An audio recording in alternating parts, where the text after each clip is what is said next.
Bonsoir Willy Collin. Bonsoir. Vous êtes journaliste à France 3 et vous êtes président de l'AVUC, une association de défense des utilisateurs du train. Alors en décembre dernier, vous demandiez la création d'un comité de suivi de la desserte du Mans, desservie par le TGV. Avant de parler de cette réunion importante qui a lieu demain à Laval avec la préfète, ça représente quoi cette desserte pour la ville du Mans en nombre de trains ? Actuellement, c'est une trentaine de trains qui s'arrêtent. Ce sont des TGV, je parle des TGV, je ne parle pas des autres trains, TER, Intercité, etc. Donc c'est 30 TGV qui s'arrêtent pour aller sur Paris, sur Massy, aller sur Roissy, Lille, Lyon, Strasbourg, Rennes, Nantes. Voilà. Le Mans, c'est un carrefour ferroviaire. C'est vital pour notre économie. Il y a beaucoup d'entreprises qui se sont installées, notamment à Novaxis, Gare Sud, parce qu'il y avait une desserte TGV qui était correcte. Ça se compte en milliers de voyageurs par jour? Oui, nous, en ce qui nous concerne, il y a 1000 abonnés quotidiens. C'est-à-dire qu'il y a des gens qui font le trajet Paris-Le Mans ou Le Mans-Paris pour le travail, qui sont abonnés, mais il y a des milliers de voyageurs à emprunter ces TGV, ces trains au départ du Mans. Donc c'est vital, on l'a compris. Et pourquoi vous craignez pour cette desserte? Parce que, si vous voulez, on a une mise en service de la LGV Paris-Rennes en 2017, au mois de mai 2017. On a aussi une mise en service d'une autre LGV qui va relier Paris à Bordeaux. Eh bien, on a regardé ce qui se passait ailleurs. Il y a des villes, je vais vous donner un exemple. Par exemple, la ville d'Angoulême, qui est sur l'axe Paris-Bordeaux. Une ville moyenne. Une ville moyenne. Vous avez Tours. Eh bien là, il y a des suppressions de dessertes. À Tours également. Oui, il y a des inquiétudes. Il y a une association d'usagers comme l'a vu qui s'en est inquiétée. Ils craignent des suppressions. À Angoulême, si on prend l'exemple d'Angoulême, on a 24 dessertes quotidiennes. Il est prévu d'en conserver que 14.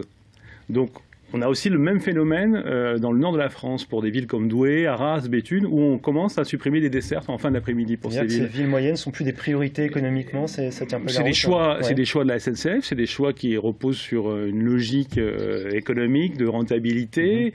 En tout cas pour Le Mans, la SNCF, elle a fait le choix de conserver cette desserte. Oui, mais parce qu'il y a aussi un document. Il y a les élus se sont mobilisés depuis plusieurs années. En 2007, ils ont signé une convention de garantie de desserte avec la SNCF, avec les différentes collectivités. Toutes ces collectivités se sont mobilisées. Il y a aussi, aujourd'hui, on a lancé un site web pour promouvoir cette desserte qui s'appelle lemanstgv.com. C'est une initiative de la Chambre de commerce et d'industrie. Bref, il y a beaucoup d'acteurs qui se sont réunis, qui se mobilisent pour préserver cette desserte, pour la mobiliser, pour mobiliser les gens autour d'eux, etc., pour qu'elle soit préservée. Les 30 trains sont conservés, c'est ça, les 30 TGV. Les informations... Nous, on a rencontré les responsables de la SNCF il y a une dizaine de jours. On a eu des garanties.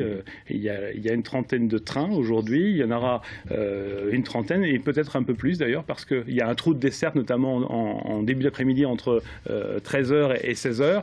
Eh bien, la SNCF travaille pour rajouter un train au minimum pour contrer ce trou de desserte, avec aussi un train le matin un peu plus tôt. Enfin, voilà, on est sur un maintien de la desserte, le même nombre de trains, et on va sans doute aller vers un renfort de cette desserte. Donc c'est une bonne nouvelle. Il en sera question demain à Laval lors d'une réunion avec la préfète. C'est un comité de suivi de la desserte. Cette réunion, elle a lieu parce qu'il y a une convention de garantie desserte. Dans la convention, il était prévu, il était stipulé que les acteurs, les gens concernés par cette desserte devaient se réunir. On a demandé cette réunion en décembre.